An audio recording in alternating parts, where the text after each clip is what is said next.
मी जंजिरा किल्ल्याची प्रतिकृती तयार केलेली आहे। तिथे समुद्राच्या किनाऱ्यावर राजापुरी गाव वसलेला आहे। तिथे तिकीट घरावरून आपल्याला तिकीट काढून बोटिंग क्लबवरून जंजिरा किल्ल्यावर जायचं आहे व तिथे आपल्याला मुख्य प्रवेशद्वार लागते। इथे आपल्याला 40 फूट उंचीची तटबंदी दिसत आहे। ही खूप भक्कम आहे। इथे आपल्याला नगारखाना दिसत आहे, त्याच्यावर आपल्याला पहारे देणारे सैन्य दिसत आहे आणि त्याच्या बाजूला कलाल बांगडी तोफ दिसत आहे। ती खूप मजबूत आहे व तिच्याच पलीकडे गायमुख तोफ आहे, तीही खूप मजबूत आहे। सागरी तोफही आहे।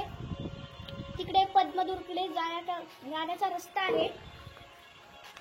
इथून आपल्याला शीश महल, जर जंजिरा किल्ल्यात शत्रू घुसले तर चोर दरवाजातून आपल्याला बाहेर पडता येते।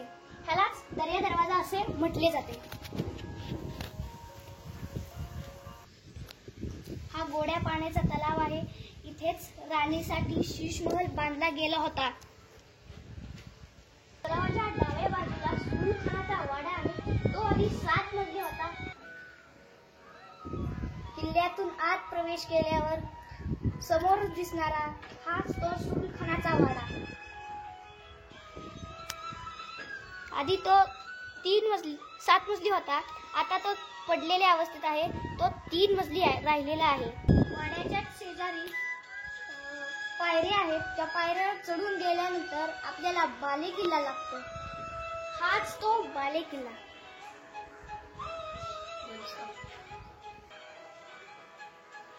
हाच तो बाले किल्ला ज्याच्यावर ध्वजस्तंभ फडकत आहे।